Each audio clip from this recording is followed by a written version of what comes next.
Alright, what is up everybody? We are back with another edition of Everyday Hoops. Hope you guys are having a good one. Today, we're talking about the Houston Rockets.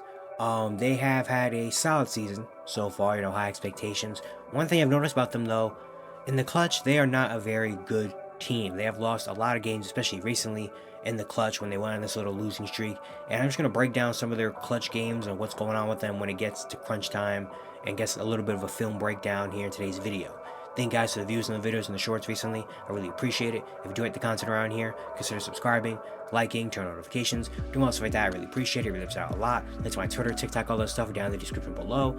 And yeah, don't waste any more of your time. Let's get right into it. So let's talk about the Houston Rockets. One thing I've noticed throughout this entire season for the Houston Rockets is that in clutch games, they're not very good. They're a team that has some young players, you give them that, but you also have a guy in Kevin Durant who is one of the greatest shot makers of all time. They're a team that last year was okay in the clutch and won a lot of games last season. And this year so far in clutch games, they have not been great. Look at the numbers to start. Overall, they're 8-12 in clutch games this season, which clutch games are considered last 5 minutes, it's a 5 point game. They're 8-12 in clutch games, which is 22nd in the league. Not very good for a team with high expectations. Looking at some of their numbers, they average a lot of points per game in the clutch. They average almost 12 points per game in clutch games, which is second in the league. They don't shoot the ball very efficiently, though. They shoot 40% from the field, which is 20th in the league. 27% from three, which is 20th in the league. They get to the free throw line. They average over 4 free throw attempts per game in the clutch, which is almost in the top 5. But they only shoot 75% on those free throws, which is 22nd. They rebound a lot. They're first in rebounds in the clutch. They're tied for first in assists in the clutch. But they do turn the ball over a lot too. They're 29th in turnovers per game. They average over 1.5 turnovers in the clutch. So when you turn the ball over in the clutch and giving other teams opportunities, you're not going to win that way. And they have a negative 1.1 plus minus, which is 25th in the league. So they don't shoot the ball efficiently. They turn the ball over. Overall, they have the 20th rated offense, 25th rated defense, 24th in net rating in clutch games. So their offense is below average. Their defense is dang near bottom 5. That's not going to win you games. And yeah, defensively, they just are not great in the clutch, even though they're a team that mostly overall is a good defense. In the clutch, not as great. In the clutch, 28th in opponent field goals made, 27th in opponent field goal attempts, 27th in opponent field goal percentage, 27th in opponent three-pointers made, 20th in opponent three-point attempts, so they're just letting teams get a lot of shots, 30th in opponent free throw attempts. They give up the most free throws in clutch situations, so they foul a lot in the clutch. 22nd in opponent rebounds, 29th in opponent assists, 30th in opponent points per game. They're giving up almost 13 points per game in clutch situations. And overall, they're 28th in total opponent points. Teams have scored 258 points on them in the clutch, which is bottom 3 in the league. 30th in opponent points off turnovers, 26th in opponent points in the paint. So dang near every statistical category defensively, they are near the bottom of the league in the clutch. So clutch defense not great. And then on offense, they turn the ball over and they don't shoot the ball efficiently. Hasn't been great. And I went through and I watched every clutch loss that they've had. They lost 12 clutch games. I've watched all 12 of them for the last 5 minutes, documented, basically kept like a scorecard of what happens in the clutch scenarios, put some key moments in, and I went through all of them just to see how are they losing these games. Like what's going on. This is before I looked at the numbers and all that stuff, and the numbers actually backed up a lot of the things that I saw in the film. So we're gonna go game by game and give some little things on how they've lost all these clutch games. First, we're gonna start off opening game, first game of the year against OKC. They were up 93-87 with 5 minutes left in the game. Some key moments here. Late in the stretch, Kevin Durant goes 1 for 2 at the line. He gets fouled on a Ludor mid-range jumper with 9 seconds left while they're up 1 point. He gets fouled. He goes 1 for 2 from the line. He misses a free throw with 9 seconds left. And that leads to Shai Gilgeous-Alexander coming down and hitting a jump shot to tie the game with 2 seconds left. Where he could have made that free throw, it would have been a 3-point game. They would have had to force up a 3. But also in this situation, when Shai's a jumper, they had a foul to give. And they don't use that foul to give. And you even see on the broadcast after this play, Ime Udoka goes up to the Ben Thompson, who's guarding Shai, and Ime says, foul him. Why didn't you foul him? We had a foul to give. Just foul him at that point. So mistake there, miss free throw, don't give a foul to give. We go to overtime. This was an insane game, by the way, too, if you remember. And they get one more shot. Their last shot is a Sengun fadeaway turnaround free throw line jumper That misses. They try to get Kevin Durant off a screen, but it ends up being Şengün, who Şengün misses the free throw line jumper. In overtime, a big play that happens. There's a loose ball foul. Kevin Durant and Casey Wallace going for a rebound. Durant fouls Casey Wallace off a miss. And Thunder get the ball back, and on that possession, there's a little switch mistake where Jabari Smith and Alperen Şengün on the weak side, don't communicate who's guarding who. Hartenstein hits a back screen, and Chet Holmgren hits a three-pointer. Big, swing where you could have got a rebound. Instead, it goes into a loose ball foul. They get the ball back, and you don't communicate on the switch, and it leads to a Holmgren three. Amen Thompson also subbed out of this game with just under 3 minutes left in overtime, even though he was your leading scorer at this point in overtime in this clutch scenario. He gets injured, he gets cramps, doesn't come back into the game. Go to end up, shots being made, but go to double overtime. In double overtime, they had a shot clock violation with under 2 minutes left when they're up two, where the possession was going nowhere. Şengün tried to go one-on-one with Caruso. Caruso blocked Şengün. Shot clock violation is just to inbound the ball. Didn't have enough time left in double overtime when you're up two. Every possession matters. Then I think that next possession, Şengün had a rebound. He tipped it out to Casey Wallace, who got the offensive board, giving the OKC a second chance, and it ended up into Casey Wallace hitting a three-pointer to give OKC the lead. So that two-play possession right there, where you go from being up two with under 2 minutes left in double overtime, you do a shot clock violation, give up an offensive rebound, and they hit a three. Big swing there. And then the last possession, it goes back and forth. The last possession, you're up one in double overtime. And Kevin Durant fouls Shea with 2.3 seconds left. Shea with a great move. KD falls for the pump fake. He fouls out of the game as well. Shea makes both free throws. They go up one with 2 seconds left. And with Kevin Durant fouled out of the game, their last shot is a Jabari Smith Jr. turnaround fadeaway from deep mid-range that misses. You end up losing by 1 point in double OT. So yeah, look at the scorecard. They turned the ball over 7 times in this situation. From the last 5 minutes of the fourth to the end of the game in double overtime, they had 7 turnovers. But they got lucky. They didn't give up any points off those turnovers. All those turnovers ended up in either them turning the ball over back or misses. So they didn't give up any points off turnovers. They did foul 10 times. And again, turnovers and fouls are a big thing for them. They fouled 10 times. They gave up 9 free throws. They actually got lucky because they gave up 5 offensive rebounds, but only gave up 2 points. And they grabbed offensive rebounds 3 times. And they had 6 points. You missed 4 free throws, with Durant missing that key free throw late. Şengün was great in this scenario. 11 points, shot 4 for 7. Amen had 6 points. Kevin Durant only took 3 shots. Kevin Durant went a whole overtime without shooting the ball. He made 1 pull-up mid-range early in the clutch scenario. Didn't take his next shot till about double overtime. So he went a whole, I think, about 10, 12 minutes without taking a shot in that one. And he also had 4 fouls and 2 turnovers. So bad clutch scenario from him. Shea was cooking everybody in this game. When Amen Thompson came out, they had to throw Reece Sheppard in the game, and Reece Sheppard didn't look great. He took a lot of dribbles, took a lot of shots. He had one play in double overtime where he dribbled the ball the entire time and took a bad mid-range fadeaway jumper. He also was getting hunted by Shea, so he didn't have a great game. They also got bailed out by Kevin Durant calling a timeout at the end of overtime when they didn't have a timeout, but the refs didn't see it. So that could have resulted in a bad play. And a lot of miscommunications defensively too. They gave up a couple 3-pointers. So you end up losing that game. Their next game, second game of the season, they play against Detroit on October 24th. We coming in the clutch scenario. They're down 105-102 with just under 5 minutes left. 4:52 left in the game. Some big plays that happened in this game. They had an offensive rebound that was tapped up. Tari Eason and Şengün were tapping it up. Paul Reed was in there trying to get a rebound. And that offensive rebound ends in Şengün picking up his 5th foul with 3 minutes left. So a day near offensive rebound tap in leads to your star player picking up his 5th foul, meaning he can't be as aggressive. There's another play late where there's 8 seconds left on the shot clock.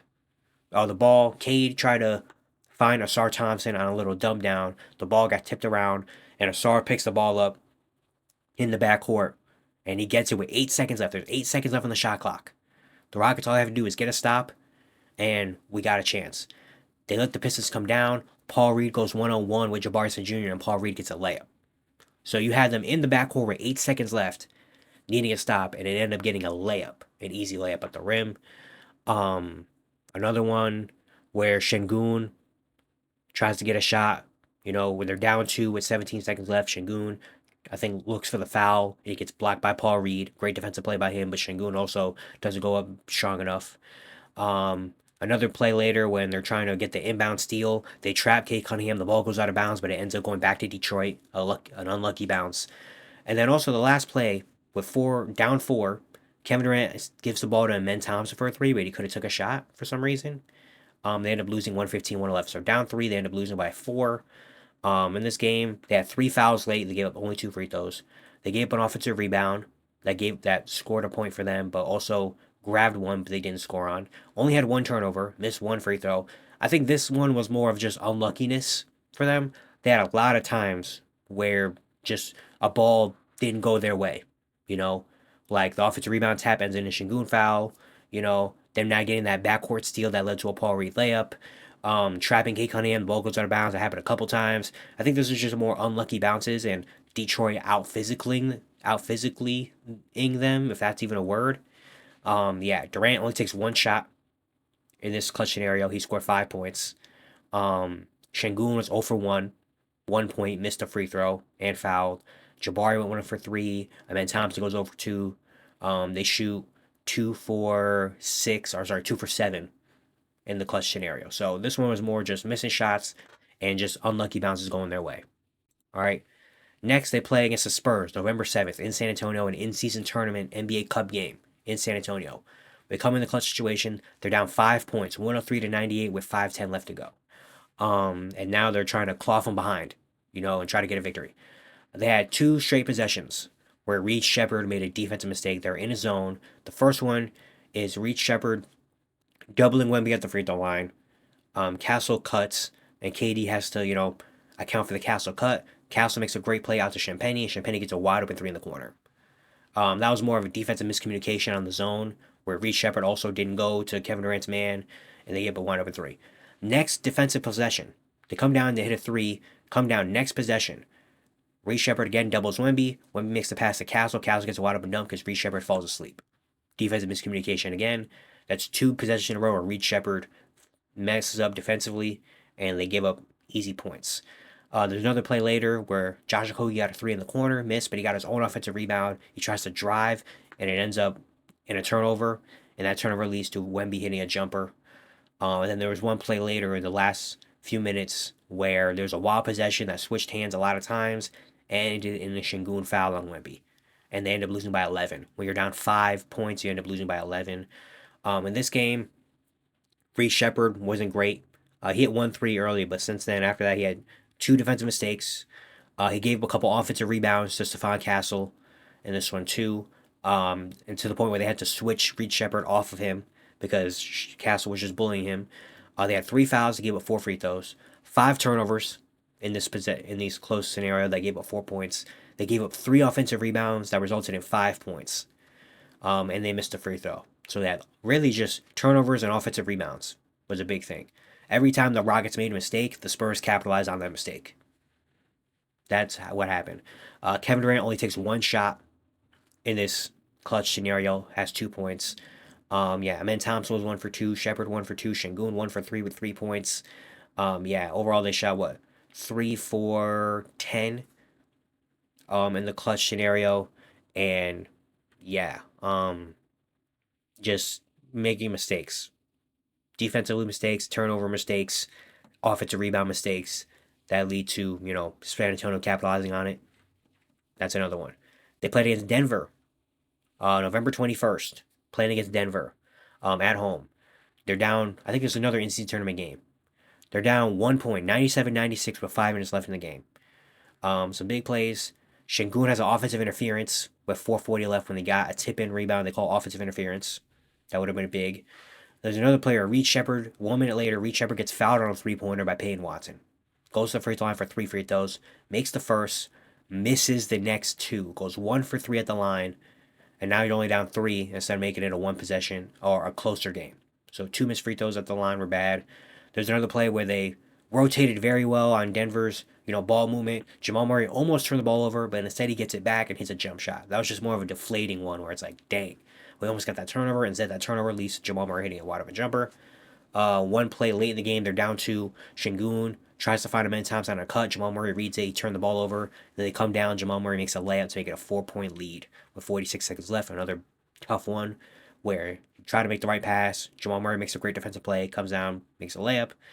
The final possession, because they don't have any timeouts on the last possession. They used their one timeout when Jamal Murray missed a clutch free throw when they're down 4 with 10 seconds left, and they actually scored on the following possession. So they get to the line. Jokic makes 2 free throws, and they don't have a timeout, and their last possession turns into a Sengun half-court shot that misses. They end up losing by 3. This one, they fouled 6 times in the clutch scenario, gave up 9 free throws when they only made 1. Reed Sheppard making that 1 free throw was the only free throw they made. So they got outshot on the free throw line by 8, which is tough. 2 turnovers. They gave up 2 points. They grabbed 3 offensive rebounds, but only scored 3 points off it. Durant doesn't score in the clutch scenario. He goes 0 for 3. Sengun is 1 for 3. So your 2 star players go 1 for 6 in the clutch. A man hit a couple shots. Jabari hit a 3. Steven Adams got a put back. But that's pretty much it in this one. This one is more fouling. And that one, the Sengun key turnover, also was big. And Reed Sheppard missing 2 free throws was big as well. But Kevin Durant going scoreless in a clutch scenario is just not something you can really come back from. Kevin Durant needs to score. He took 3 shots, but he didn't score. So that's a tough loss. They play a game in Utah, December 1st. We come in a clutch scenario, down 114, 113 with 5 minutes left in this game. This one was a crazy one. First play of the clutch scenario, they had a zone miscommunication where they're in a zone. Kevin Durant doesn't step up enough. Keontae George hits a wide open 3-pointer, make it a 4-point game. The next possession, nothing's happening with the possession. Aaron Holiday gets a grenade with 5 seconds left on the shot clock and has to put up some crazy shot that misses. This one, Aaron Holiday going one-on-one is kind of crazy, but also giving the ball to Aaron Holiday in that situation is nuts. And then off that miss, they come down in transition, miscommunication, Lauri Markkanen hits a wide open 3. That 3-play possession of defense, of not doing well in the zone, giving up a 3, coming down, giving the ball to probably the worst player on the court for a grenade, miss, and then coming down in transition, 3-pointer. That's a huge 8-point swing right there. Then they had another possession a minute later where they had 4 fouls on one possession. 4 straight fouls, all of them not shooting fouls. All of them off the ball, off screens, off, pushing people. They got 4 straight fouls on one possession. Just not good enough there. And then off that possession, they get the miss, they get the rebound, but that rebound turns into a loose ball foul. So they fouled 5 times in a span of like 45 seconds. And put Utah in the bonus. So fouling a lot, not going to do it. One play later where Amen Thompson gambled on an inbound pass to Lauri Markkanen, and Markkanen hits a jumper to go up 6 with over 2 minutes left. Try to gamble, didn't end up with the gamble.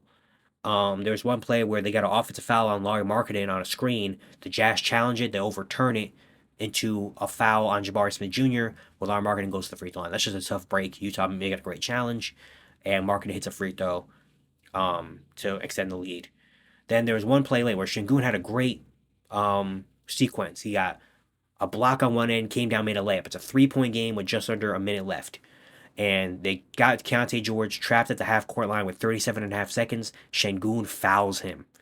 A deflating one where you could have trapped him at half-court. You could have forced him into a bad shot. You would have got a chance down 3 to tie the game. Instead, you foul him at the free throw line. Foul him at the half-court line. He goes to the free throw line, makes 2 free throws, make it a 5-point game now. And then off that 2 free throws, Amen Thompson tries to drive to the rim and tries to draw Keontae George in and kick out to Aaron Holiday in the corner. Keontae George reads it perfectly, gets the turnover, and that's basically the game right there. You end up losing 133 to 125. They fouled 12 times in the last 5 minutes and gave up 11 free throws, where Utah actually missed like 5 free throws in this point, so you could have given a lot more. Fouling 12 times, and some of them were intentional at the end, I think. No, I don't think any of them were actually, well, maybe 1 or 2 of them were intentional at the end, but still, like most of them were just bad fouls. And they only had 1 turnover in this scenario, but that 1 turnover, was costly when Amen Thompson throwing the ball into the corner when they really couldn't need it. And they also missed 2 free throws late. Kevin Durant had 4 points. He didn't make a field goal, but he got all free throws. Sengun was 2 for 4 with 5 points, but he also had 3 fouls. They had 5 players with at least 2 fouls. Everybody that played besides Jae'Sean Tate at this point had 2 fouls. So just can't have that, you know? And yeah, just fouling and a bad turnover late. They're 29th in turnovers. Houston has a lot of times where they don't turn the ball over an egregious amount, but they have that one turnover late that really hurts them. And you're going to see that later as well. They have a game in Denver, December 15th. We come into the clutch scenario, tie game, 102 with just under 5 minutes left, 4:54 left. Going back and forth, going back and forth. Sengun has a bad foul in this one where he took a reach-in foul on Cam Johnson. That puts Denver in the bonus with 2:45 left while they're down 4. And I think it picked up Sengun's 4th foul. So that was just a weird foul to have. He picked up his 5th foul with 18 seconds left. So he came into the clutch scenario with only 1 foul, and now he has 5 just before the 4th quarter ends. Another big play where Houston's up 1 with about like 2 or 3 seconds left, and Amen Thompson fouls Tim Hardaway before the inbound, giving them the time free throw to send the game to overtime. I don't love this call. Not a great foul call, I would say. I don't like calling ticky-tack fouls at this possession, but they call this, so a foul is foul. You know, so Amen fouls Hardaway when you had a 1-point lead and you give him a tie. We go to overtime. In overtime, Kevin Durant fouls Jokic with 4 seconds left on the shot clock when they're down 3, where you could have just played straight up defense and you would have maybe got a miss and you have a chance to tie the game. Instead, you foul him with 4 seconds left and now they hit 2 free throws. Jokic eventually fouls out in this overtime with a minute 23 left. While you're down 5, this is a great chance to do something, you know? They had one play where they get a ball back after Reece Shepard missed a free throw. Bruce Brown couldn't contain the rebound. They get it back, and that possession goes nowhere. It ends in Amen Thompson taking a grenade mid-range jumper that obviously airballs. Like, just bad execution when you got a chance to, you know, cut into the lead a little bit. Another play later, they're down 4, close in the game. Amen Thompson tries to, you know, get up on Jamal Murray. He fouls Jamal Murray at half court with 4 seconds left on the shot clock. When you could have just played straight up defense, forced him into a really, really bad shot, got the rebound, and got a chance to cut into the lead. Instead, you foul him at half court and give him an extra chance. Again, don't love this foul call. Not a great foul call, but they called it, you know. And then their last possession of the game when they're down 3, because this is an amazing game. You know, in overtime, back and forth, both teams hitting clutch shots. Their last possession is the Sengun catch and shoot turning 3 that misses so bad that the rebound goes out wide and they don't get to foul after and they end up losing the game by 3. This one, they fouled 10 times. From the 5-minute mark of the 4th quarter to the end of overtime, they fouled 10 times and gave up 9 free throws, while also only making 2. So they got outshot for the free throw line by 7, which is interesting also because they don't turn the ball over and they don't give up offensive rebounds. You didn't turn the ball over, you didn't give up offensive rebounds, you just fouled too many times. Kevin Durant only has 3 points in this situation. Goes 1 for 3. Sengun was cooking. He had 11 points, shot 5 for 7. He did have 4 fouls, though. And then, yeah, Reece Shepard going 1 for 3. Amen Thompson doesn't score. He has 2 fouls in this possession. Jabari Jr. goes 5 points with 2 for 2 from the field. This one was just more fouling too much. Bad fouls at certain points in the game. You know, and for a team like Denver with Jokic and Murray, they're going to capitalize on that. They're a championship team. So too many fouls. Next one, they had a game in New Orleans. This is the next game after the Denver game. December 18th in New Orleans. They had a 16-point lead at one point in the 4th quarter. We go into the clutch scenario. They're up 4 points with 4:23 left in the game. Some plays, they had a miscommunication in transition. They gave up a Saddiq Bey wide open corner 3-pointer to cut into the lead. 1 point a little bit later where Sengun gets fouled with 43 seconds left, up 2. Sengun gets 2 free throws. He misses both free throws. Misses both. While also Steven Adams missed a free throw earlier in this as well. So 3 missed free throws late in the 4th quarter. And now, instead of it being potentially a 5-point game, it's a 2-point game. Stuff happens, goes back and forth. They had one play. Pelicans had a chance with 9 seconds left, down 2 to potentially tie or win the game. Derek Queen gets fouled. Josh Okogie fouls Derek Queen off a screen, giving him 2 easy free throws with 9 seconds left. Just bad. At least you want to give him, take a tough shot. Don't just give him points. And Josh Okogie fouls. They get 2 easy free throws. Derek Queen makes both of them. They have a timeout, but they don't use a timeout at the end. And the last shot ends in a Sengun missed contested layup at the buzzer. We go to overtime. A 16-point lead evaporates. Now you're going to overtime. because of a lot of missed free throws and bad fouls. Going to overtime, there's one play with about a minute left where their Rockets are down 2. Sengun tries to hit Steven Adams at like a post, like a big-to-big action. He turns the ball over. That turnover leads to a Derek Queen dunk in transition. Now all of a sudden you're down 4. Big 4-point swing right there where you could have had a chance to tie the game. Instead you turn the ball over, lead to an easy dunk. Now you're down 4 under a minute left. And then the last possession, they're down 2. Just have to get a stop and potentially get a chance to tie or win the game. Saddiq Bey hits a fading floater. This one isn't even the Rockets' fault. This is a more tough shot from Saddiq Bey. Saddiq Bey was hooping this game. Now you're down 4. Their last possession, and they're down 4. Reed Sheppard gets subbed into the game, even though Reed Sheppard did not play in this entire clutch scenario. He gets subbed into the game at this point, and he takes 2 3-pointers that miss. This isn't. I don't think the play was drawn up for Reed Sheppard because Kevin Durant was getting blitzed the entire time. But Reed Sheppard just getting subbed in, all of a sudden just pulling up 2 threes late, even though they were kind of open, but still just tough way to execute, and you end up losing a heartbreaker. You're up 16, and you end up losing in overtime. Just really tough. They only had 2 turnovers, but those 2 turnovers, that one turnover late by Sengun was key. Again, they don't turn the ball over a crazy amount, but they have one key turnover that makes things worse. They had 6 fouls that gave up 8 free throws, especially the 2 late Derek Queen. They actually grabbed double the amount of offensive rebounds that the Pelicans did, but they lost that scoring battle. They gave up 2 offensive rebounds that resulted in 2 points. They grabbed 4, but only had 1 point. So you win the offensive rebounding battle, but don't win the points off offensive rebound battle. And you miss 3 free throws, all of them clutch. Adams missing 1, Sengun missing 2. Kevin Durant only takes 2 shots in this clutch scenario. He goes a long time without shooting one. He has 7 points. Sengun was tough, 1 for 4, 2 points, had a bad turnover, missed 2 free throws. Steven Adams had 4 rebounds, but 0 for 2 from the field, missed a free throw. Reed Sheppard checks in, goes 0 for 2. This one was just missing shots, bad missed free throws, poorly timed fouls in this one, and just tough execution late, where you end up losing this game in overtime when you had a big lead. Next, we go to Sacramento. In Sacramento, December 21st. The clutch scenario, they're up 2, 105-103 with 5 minutes left in the game.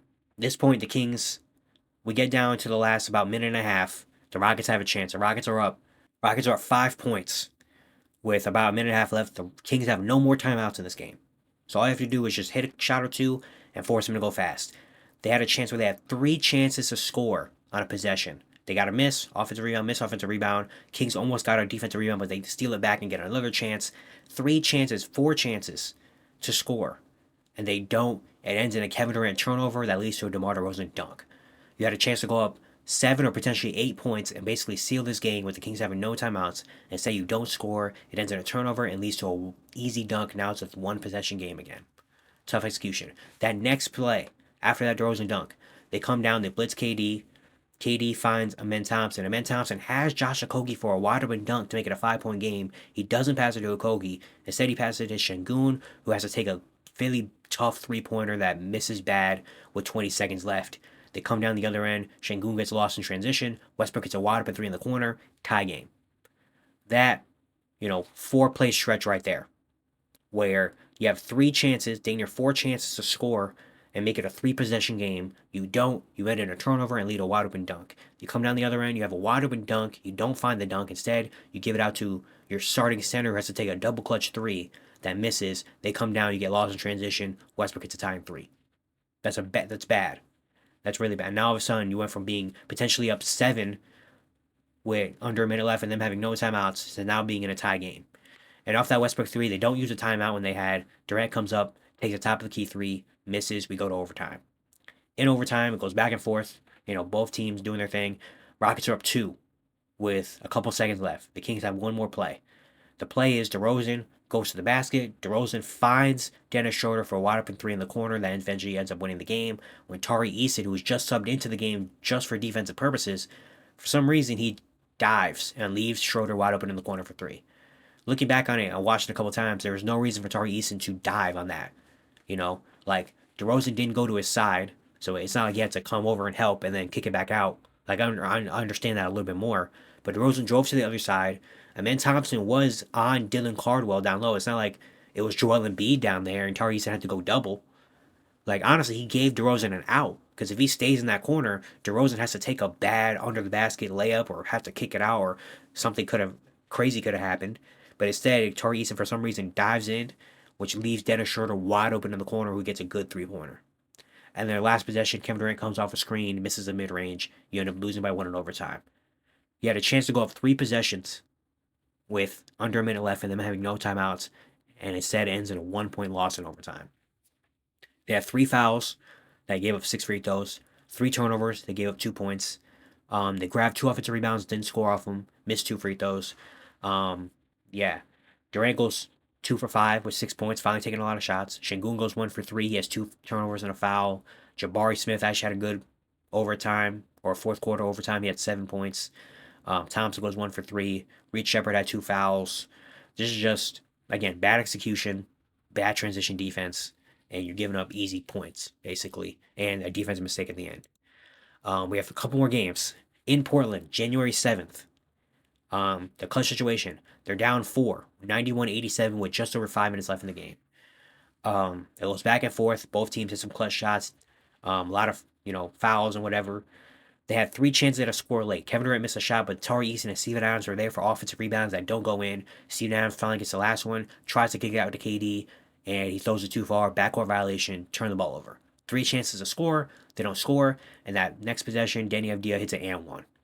So a big swing where you had 3 chances again to score and cut into the lead. Instead, it leads to an and one, and now you're down 6. Tough one. Back and forth, the Rockets climb back into the game. Amen Thompson gets fouled and goes to the free throw line, down 4 with 32 seconds left. He misses a free throw. Goes 1 for 2 at the line. Now you're only down 3. When you potentially could go down 2 points, and then you get a stop to come down and have a chance for a tie or a win. Now you're only down 3, which is big too because Portland doesn't score. Houston gets a stop. They foul Kevin Durant at the half-court line, and basically they foul up 3, which comes back to Amen Thompson. If you make that free throw, Portland can't foul in that situation, which means now you have to play straight-up defense, and who knows what happens there when you have Kevin Durant. Now, because he missed the free throw, it's a 3-point game. Now you can foul up 3 and not give him a chance. So that's tough. So Kevin Durant makes both. It's a 1-point game. And then the perfect situation happens. They get the inbound turnover. Tari Eason gets the turnover off the inbound. They challenge it. They get the ball back with no time off the clock, and they call a timeout. So now you have a chance. Down 1 point with 5 seconds left. Their last play is Kevin Durant, fadeaway jumper that airballs, or not airballs, but misses. But Tari Eason is there for the putback. Oh my God, we won a clutch game. But after review, it's too late. The ball was still in Tari Eason's hands at the buzzer. You end up losing. That's a tough break. This one was, again, tough break. The Amen Thompson free throw goes a long way. And again, having 3 chances to score leads to a Deni and one. They only had 1 turnover, which was that Steven Adams throwing the ball back and end up in an and one. So again, they don't have a bunch of turnovers, but they have that 1 turnover that's key that ends up costing them. They foul 4 times where they had 4 free throws given up. They grab 3 offensive rebounds. They don't score on any of them, and they Amen Thompson missed free throw. Durant had probably one of his best clutch games. 9 points, shot 3 for 5. He was great. No Şengün in this game, by the way, either. And then besides Durant, everybody else shot 2 for 6 in this one. And tough. That's just tough way to lose, But then they get a redo. They get a chance again. 2 days later, back in Portland, another clutch scenario. They're up 4 this time with 5 minutes left in the game. Goes back and forth. It's some missed shots here, fouls here and there. There's one possession where Portland could have got an offensive rebound, but they turn the ball over. And Ben Thompson goes in transition, but he turns the ball over as well. They come down and Sissoko gets a dunk. So you get bailed out. They potentially could have got an offensive rebound. You get the turnover off it. You got Amen Thompson, your best player in transition, out there. He turns the ball over and ends in a wide open dunk. Big swing there. And then another chance later down the line where Jabari Smith would have got an offensive rebound where they're down 4. He loses the ball. They get a steal off of it. And then, so basically what happened earlier happens to you this time, but instead they capitalize off it. And then they get the turnover off the inbound again. Second game in a row, they get a steal off the inbound, down 4. And they come into the game and Reed Sheppard airballs a 3. when you had a second chance at life, misses, you end up losing by 6. Up 4 with 5 minutes left, they end up losing by 6. They get outscored, which is funny because in this game, Portland scored 18 points in the clutch, last 5 minutes. Portland scored 18 points. All of those points were off Rocket turnovers. Not Rocket turnovers, but Rocket mistakes. Rockets had 2 turnovers, which gave up 2 points. They had 5 fouls, which gave up 11 points, and gave up 2 offensive rebounds, that was 5 points. That combines to 18 points. All 18 of Portland's points they scored in the clutch were off the Rockets' mistakes. Off fouls, turnovers, and offensive rebounds given up. They didn't score in the half court, they didn't score. It was all off of Rocket mistakes. So, yeah. And you're giving up 11 free throws, you only had 2 free throws. That's tough. Durant is 1 for 4, only has 2 points. Jabari Smith had a horrible clutch scenario. He went 0 for 5 and 3 fouls. There was one sequence where he came down, fouled Denny. He got 2 free throws. The next possession, they find him in the corner. He hits the side of the backboard on a 3. Then the next play, come down, he fouls Denny again. That gives us 2 more free throws. And he also fouled Sidi Sissoko on a 3-pointer. So, like, he had a bad late clutch game scenario. And yeah, just bad. I mean, up 4 with 5 minutes left, you end up losing by 6. And all of those points that you give up were off your mistakes. And then the last one they had, this was back on Saturday, I think I want to say Saturday, January 11th, back in Sacramento. They come in, they're down 2 points with 5 minutes left, 94-92. And the first 4 or 5 plays of the fourth quarter, well, not the fourth quarter, but of the clutch scenario, is how they lose this game. So the first play is Şengün goes down, guarded by DeRozan, gets fouled, goes to the free throw line. He has 2 free throws to potentially tie the game. He misses both. But he gets his own offensive rebound off the free throw, but the ball goes out of bounds and goes to Sacramento. Big swing. You get fouled, you get a chance to tie the game. You miss both, you potentially get an offensive rebound that goes out of bounds, which is tough. Then that next play, he makes up for it. He gets a block. So now it's like, okay, Amen Thompson in transition turns the ball over. And that turnover leads to a Malik Monk corner 3. Bang. And then the next play, Amen Thompson comes down again, tries to kind of feed it to Kevin Durant, turns the ball over again, which comes down to another Malik Monk 3. Those were the first, 1, 2, 3, 4. Those are the first 6 plays of the clutch. Ends in 2 missed free throws, losing the offensive rebound out of bounds, getting a block, turnover in transition, 3-pointer, turnover, 3-pointer. And that basically derailed everything. They had 3 turnovers. They gave up 6 points. They gave up 2 offensive rebounds. That was 4 points. And they missed 5 free throws in the clutch. Durant had 5 points. They only got 5 shot attempts because they kept turning the ball over and kept missing free throws and all that. Şengün 0 for 1. Şengün missed 4 free throws. Had a turnover. Amen Thompson 2 turnovers and a foul. They ended up losing by 13. Bad. Just your own mistakes. So all of these clutch games they've lost.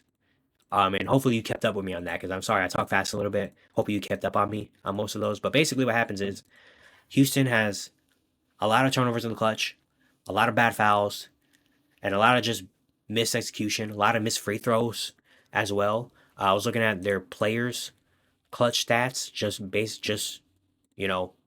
to see like, dang, what's going on. And you could see some things like Kevin Durant. He takes, I think, the second most amount of clutch shots on their team. Alperen Şengün takes over 3 per game. Durant takes 3, but Durant shoots 48%. 3-pointers, they're not amazing in the clutch. Kevin Durant's 33% from 3. Şengün and the men have not made a clutch 3 this year. The free throw shooting, they're bad. Like, Alperen Şengün shoots 59% from the free throw line in clutch games. 59%. Reece Shepard shoots 58% in clutch games. Their plus minus. Reece Shepard is a plus 2.2. Alperen Şengün is a plus 0.6. Everybody else is a negative. Jabari Smith, negative 0.6. Amen Thompson, negative 0.8. Tari Eason, negative 1.1. Aaron Holiday, negative 1.3. Kevin Durant, negative 1.6. Steven Adams, negative 2.1. Josh Okogie, negative 2.7. Reece Shepard shoots 16% from the field and 12% from 3 in the clutch. Steven Adams shoots 25% from the field and 50% from the free throw line in the clutch. And averages more fouls and rebounds. No, I'm sorry. That's fantasy points. I'm sorry. I was looking at the wrong thing. He averaged 2 fantasy points, but only 1 rebound. Just, yeah, they're not good in the clutch. They're not good in the clutch. And how they solve this, Fred VanVleet is a big piece to this team that's missing, and he would solve a lot of these problems. Having a point guard would solve a whole lot. That would cut down a lot of the turnovers because now guys like Amen Thompson, Alperen Sengun don't have to be the main ball handlers. Fred VanVleet, who's a steady point guard, would be able to, help this team out a lot by putting them in the right position. It would get Kevin Durant and Alperen Sengun more easy shots because a lot of the shots they take are like tough contested shots. It would give them a lot more easy shots. Cut down the turnovers, which means you cut down on giving up points in transition. You would get easier shots, which probably means higher field goal percentage, which probably means more points in the clutch. And yeah, having a steady point guard would help a lot. Because Amen Thompson, you're trying to mold him into a point guard. He's not there yet still. He's a great player, obviously, but not there yet still. And you see he has a lot of the bad turnovers late and a lot of the key turnovers that change the game. Yeah, Fred VanVleet will help a lot. That's really the whole case in point in this video is that they're missing Fred VanVleet, and Fred VanVleet is a huge piece of this team. That would help a lot. But yeah, the Rockets have lost a lot of clutch games, and it's just unfortunate. They have so much more time to figure it out, and hopefully get some easier things. But yeah, they're really missing Fred VanVleet, and this is a big reason why they're missing Fred VanVleet is the clutch. Him being in this situation, they'd probably win half these games just off him being a good point guard that wouldn't turn the ball over, would know what to do, would get people in the right position, would get Kevin Durant, Alperen Sengun, and Amen Thompson easier shots, so that they don't have to force and make things look really clunky. You know what I mean? But yeah, we'll keep an eye on it. See what happens more in the clutch. Hopefully they can be better at it because, especially when it comes to playoff time and stuff, you're going to have to win close games. You're going to have to.